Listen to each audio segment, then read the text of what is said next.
You know what it is. It's your boy from the Meadowlands, the big homie. 702. You know what it do. I know I was supposed to bring y'all protective custody part 2, right?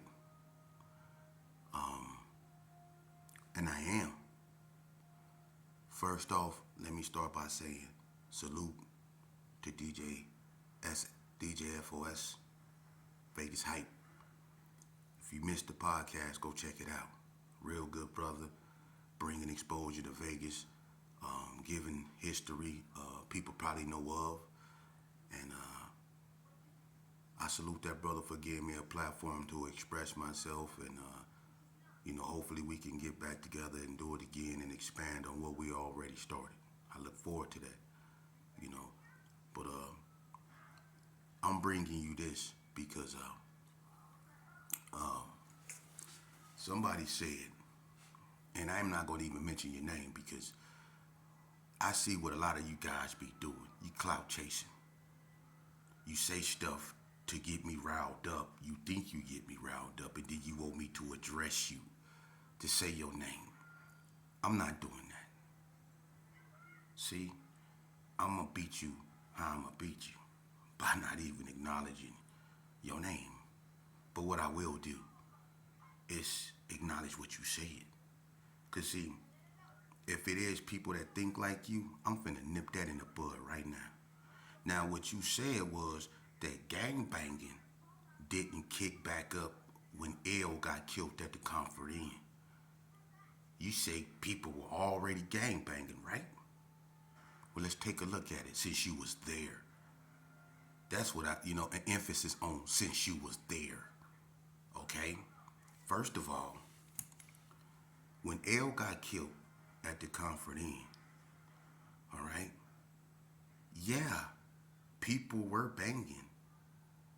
But understand this here. Who were banging? Only the Parus was active. The PBs was active. The Coast just really became active. The Hood was strong. The GQs was withering away. In 86, what remnants of the GQs was really left? Okay? Where were the War Babies when L got killed? Where was Serpo and the OGs when L got killed? The UCCs was dying off. One of the faces of the UCCs was Boy. And Boy got killed in 85 up there on Bonanza at that AMPM. He got shot in the back by a Cali boy named Tyrone. But you was there, right? Now, the BTDs was active. Tony Swanson and all them. Stacy, they was active. Brian, they was active. The Crib City gangsters were dying off. The 60s had already went up over there. They left 40 block. As a matter of fact, the last two 60s on 40 block was Do Dirty Brother Al. He's still a 60. And Bob Green, Buzzo. Yeah, from 40 block, 40 boy, Buzzo. He was a 60. He was one of the last ones when they migrated to Crib City. This ain't putting no people on blast. This history. Prove me wrong. We can all go live and put it out there. Real history. Quit distorting history and lying. But when the Crib City when the Crib City gangsters died off in the 60s, really took hold of that over there, it was still 60s on the block. See, everybody from the block didn't go to Crib City and turn 6-0. It was dudes that was 6-0s on the block that just stopped claiming 60. But Bob Green and Al, they kept claiming it. But like Joe Cooley and a few more, ain't gonna even go over that, but it was a few more that was rolling 60s that stopped claiming it but stayed on the block. You see? Now, after L got killed, right? Because the only GQs around there that you really was hearing about was people like Bad Toes and a few more. What GQs was active? What other gang was active? There were no Donna Streets. There were no NTGs. There were no ABMs. White Street was just a street where they sold dope. There were no hard time hustlers. So, no East Coast Bloods, Straley Street Bloods, wasn't none of that. So, who was banging before, after L got killed? Who was banging before L got killed? The Gershon was active, but who was banging? There were no Brownie Boys. There were no Bonanza Village Crips. Who was active? See, y'all know what the hell you talking about, man. And when you don't, you need to keep your mouth closed, man. Because the people that be saying this is people that stood on the sideline anyway with their pom-poms and cheerlead, talked about what other people did because they can't talk about what they done because they ain't never did shit. Just because you walked around with a 40 ounce in your hand and wore the color of that neighborhood don't make you no gangbanger. Just because your brother was, or just because you cousins of one and you was actually able to get in the car with them and go to McDonald's 2 or 3 times, that don't make you no gangster or part of that hood. Y'all kill me with that bullshit. But let's pick it up from when after L got killed. Now when L got killed, right? Let me see how smart you is. After L got killed, why the Parus get into it? Huh? Why was the Parus in it? Was the Parus in it because they was Bloods? Well, that mean the PBs was in it, and the hood was in it. When L got killed, it was us against the coast. The Parus got into it is because it was certain West Coast Bloods that was Parus, like Snake Dot was a Paru. Big Bo, Lazy P, Boo Rock brother, Dwayne Gordon from West Coast Bloods. Big Bo is a Paru. You think he gonna let his brother Boo Rock go to war with the Gersons without him going to war with the Gersons? That's his brother. Of course the Parus go automatically be in it. After L got killed, what major incident happened after that since you was there with your lying ass? But since you was there, what happened? What major incident happened after L got killed that proved that the Parus got in it? I'll wait. You know what? No, I'm not, because I know you don't know. The second major incident that happened after the Comfort Inn happened was when they shot up the skating ring, man. When Emory, Gary, Easy Money, the Bounty Hunters, and a few more kicked in the side door of the skating ring and shot up the skating ring, bro. When was that? 1980 what? 1980 what? 7, 8? Right after L got killed. They kicked in the side door. That's when the Parus, because Easy Money went to prison for that. Emory Gary. He got out of Elko and did that. Me and Easy Money and his brother Ramon was in there, and Lil Dave. We all was at Elko in 87. Fat Dad, Burger B, Milo Taylor. We all was up in there. Bo Dollar was from Menlo. Big Bo knocked Ralph MacGyver. Look, Ralph MacGyver Cookie from GQ's. He was a 104. Him and Ralphie Boy used to be that 104 Backstreet Crip, GQ stuff. They was claiming that Big Bo knocked Ralph MacGyver out of his shoes in Miss Boyer class because he didn't make his board, and they got into it. And Big Bo was going home, so he spared him. But when he didn't make his board, Big Bo, y'all remember that when he knocked Cookie out of his shoes, and he hit Cookie and his shoes was still in front of Miss Boyer door, and he was way up over there on the desk. Bookie B from Paru was up there. Ern P came, Slick P from Paru, Ricky Briggins, Rod T from West Coast Blood, Boo Rock, all of us was up there, man. All the reputables was up there. Even Bobby Bailey from GQ. Dirty D, the white boy from GQ. See? And everybody remember Marcel Orange? They ended up becoming Cell Block from 30s. You remember that? Marcel Orange. He was up there with us. Donald Jackson, Ray J. All us was all in Elko, man. I went to Elko 86, 87.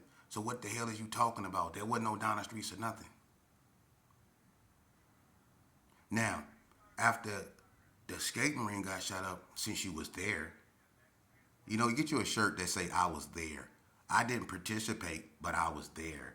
Get you a shirt that say that, okay? You know who I'm talking to. Get you a shirt that say I was there with your I was there ass. You always there. You didn't do nothing, but you was there. Get the fuck out of there. Anyway, The second major incident that happened after that was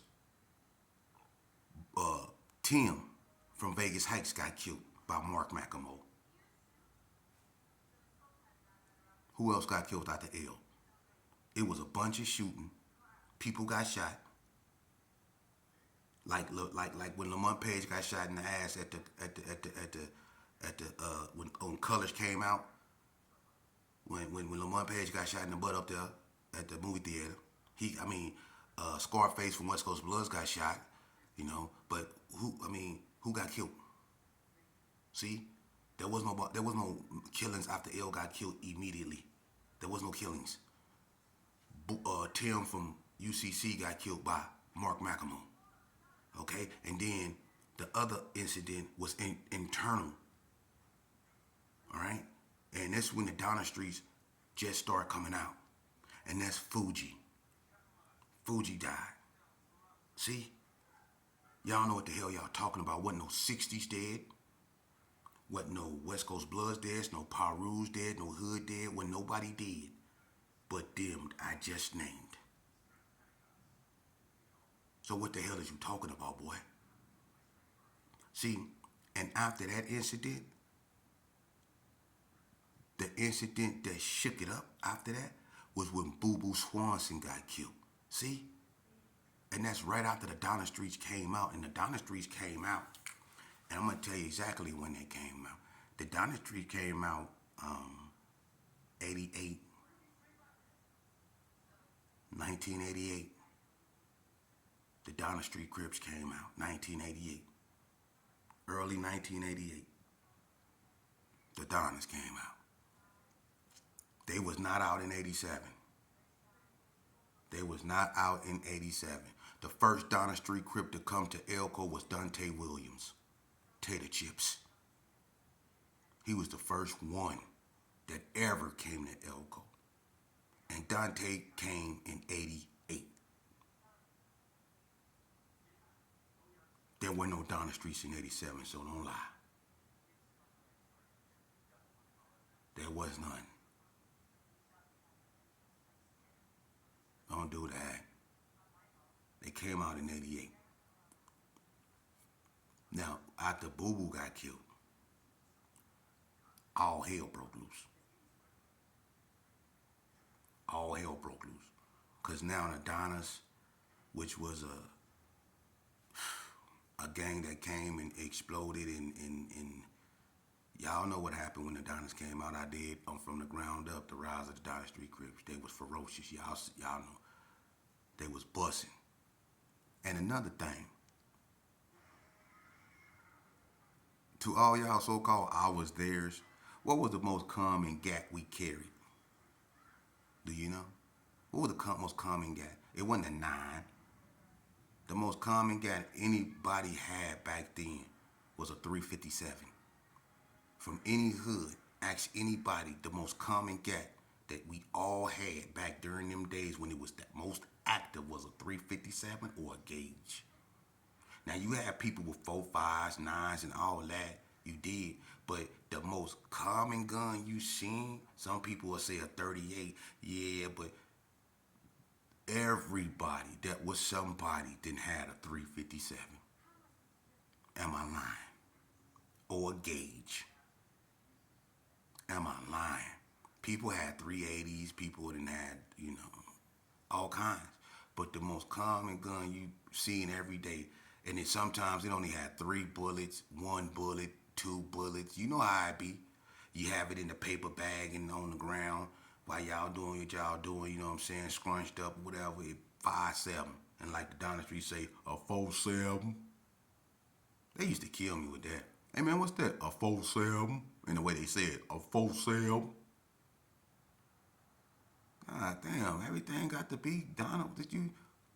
But they be, yeah, well, and dog too. And dog used to chew Copenhagen. He used to have a big ass thing like this and this thing. And dog, what you got there? A 4.7? Boy, you crazy.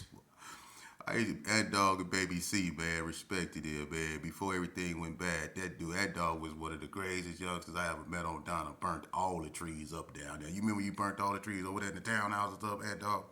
Boy, you crazy. Boy, you crazy. You had Donna down there lit up. Boy, you crazy. But yeah, back to you. I was there. You need to make you a song. I was there.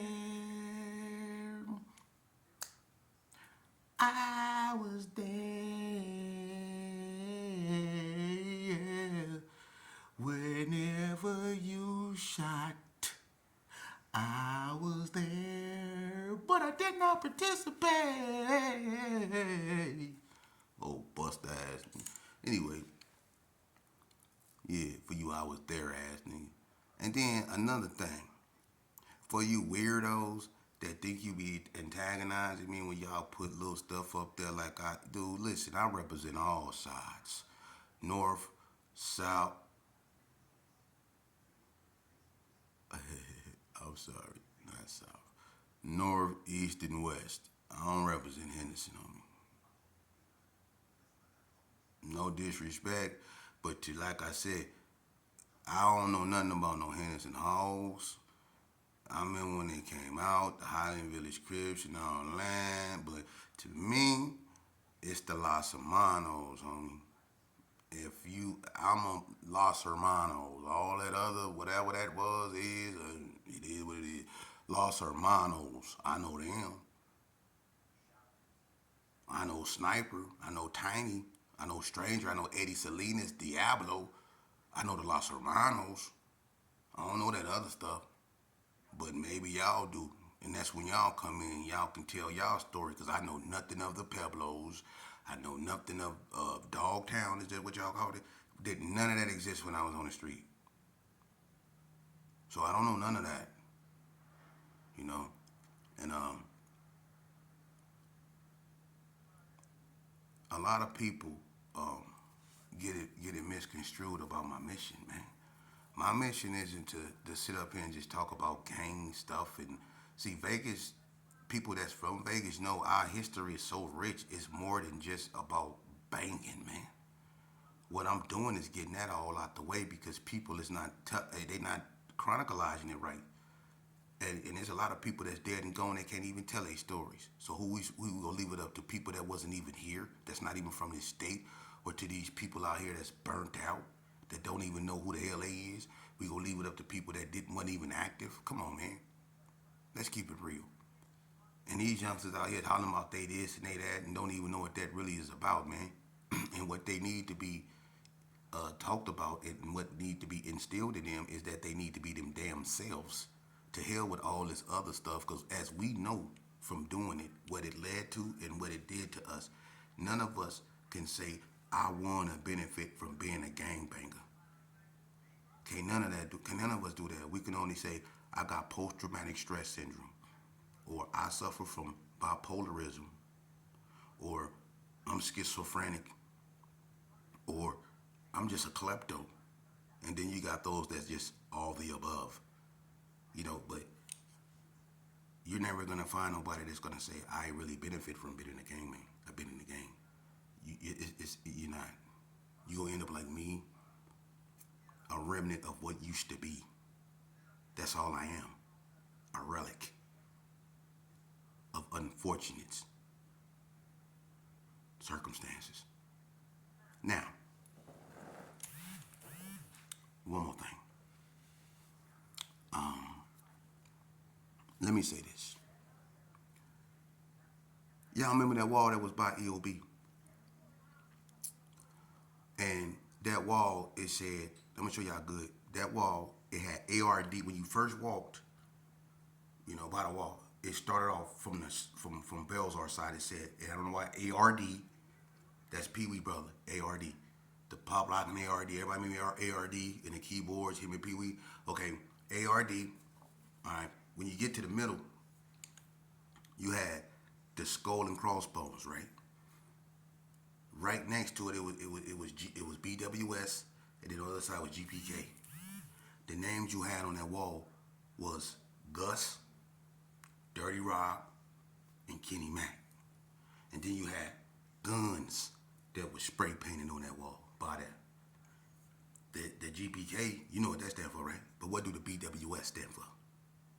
Since you was there, it stood for Black Warriors. And that was a prison name. But that's what BWS stand for, Black Warriors.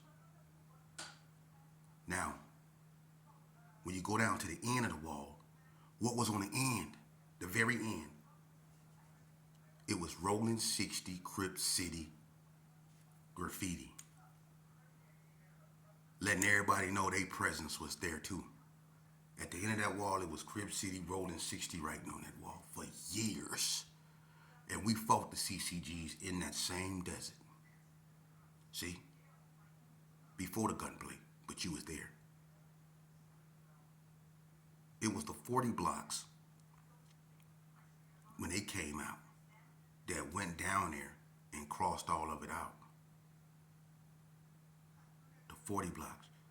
But even though we fought the Crip City gangsters and when they turned Rolling 60s, even though we was getting into it and all that, we never went over there and crossed their graffiti out. That graffiti, there was blue graffiti on it at the end of that wall for years, man. That represented Crip City gangsters and Rolling 60s. Didn't nobody cross out. They didn't go over there and cross out that skulls and crossbones of GPKs on the wall. They didn't go over there. They could have easily did that. They could have went over there and spray painted and desecrated it with all kind of. They never did that. But when the 40 boys came out, when the 40 block came out, the 40 block was the first one that went over there and whacked out their stuff up over there. And then they just painted the whole wall white. But that graffiti was there for years. I'm saying that to say, when people talk about stuff and you speak on stuff, speak on what you know about, man. Don't speak on what you think. A lot of you dudes, man, I'm going to just keep it real. You come from hoods that weren't even active like that, man. Y'all hoods weren't even active like that, man. Y'all come from sub-hoods. Little bitty hoods that had to war with other little bitty hoods. You know what I'm saying? When it came to the major wars, you talking Coast, Donna, 60s, NTG, you know what I'm saying, Hood, Paru, PB, Gerson. You know what I'm saying? When you talking war, you know, major war like that, you know what I'm saying? I mean, that boy E-Wax down, he's just who he is. You know what I mean? And I mean, you had a bunch of neighborhoods, man, that was ferocious, man, but they was real solid hoods. You could even throw the East Coast Bloods up in there when they was, you know, even the Reap boys was, you know. And that's the thing. A lot of people don't know that the hood, even though it stayed strong, when the Reap boys and the Devoneers came out and they died off, a lot of them was hoods anyway. And they just turned back hood. Like my cousin Corey Allen. You know? So that's why, you know, you got white hoods, Mexican hoods, and they wanted to, if we didn't have Wax, see, Wax made the Gerson probably the most diverse gang because you got everything under the sun that's a whack. Lizard whack, bush whack, I got a cold whack. You got all kind of whacks. And they come in every color. And that's why I say we probably, you know, a little bit more diverse than the hood, but at the same time, the hood might be more diverse than us because they have a mixture of races in their neighborhood. You go find white boys and half-breeds, Mexicans, and all that in the hood, and you're going to find the same thing as Wax, not as actual GPKs, but as Wax. Wax is, they really expanded on every, like, part of Vegas, you know. They went in the north. That's where, you know, Gauge Whack and Zone Whack and all them come from. You know what I mean? They everywhere, you know. So that's a little bit of history on that, and hopefully one day I can link up, and when I get my podcast really up and going, I can bring, you know, the founder of the Wax over there, let them spit their history and get the DSCs and everybody else that want to really tell the truth. And stop letting these white boys and white people, now no disrespect, but, you know, roll up the street on a bike and try to say, well, here go Gerson Park or where it used to be, and over here, you know, enough of that bullshit. You know what I'm saying? Then people talking about rolling through the roughest neighborhoods. You know what I'm saying? They way over there on hilltops and goddamn well. How the hell that's the roughest neighborhood? When Naked City and Sierra Vista become the rough? Are you serious, dude? That's like an insult, man, to people like me. Cause people like me, people like me back there in the days, we would go over there in Sierra Vista and lay everything down over there and rob everybody over there and run off everybody over there. That's the thing about people of my era. Sierra Vista would have been up under somebody else's control if we wanted that area, but we wasn't focused on that. We was focused on each other because we was really banging. But if we was focused on stuff like Sierra Vista and Naked City, and that was on our agenda, on our radar back when we was doing what we was doing, it wouldn't have been no Naked City. Y'all would have been wearing clothes over there. It wouldn't have been nothing naked about it messing with us. See, I'm keeping it real, and everybody from my era am on line, man. We was the ferocious of our eras. We was the ones that made them bring gang units, weren't we? We the reason why the Yellow Jackets, the Nasty Boys, Johnson and Johnson, and the Palmer Boys existed. I don't know nothing about this new gang unit that they got out here right now and don't care about it at all. Them little kids to me, straight up. And I ain't gonna never run from no little kid, and they gonna respect me as they elder. Yeah, I'm talking to the gang unit. You gonna respect me as your elder. I'm your OG too. Straight up. And I'm not getting on no cons or none of that. None of that. But what I'm gonna do is save the youth so y'all don't have to worry about putting them in prison and doing the stuff that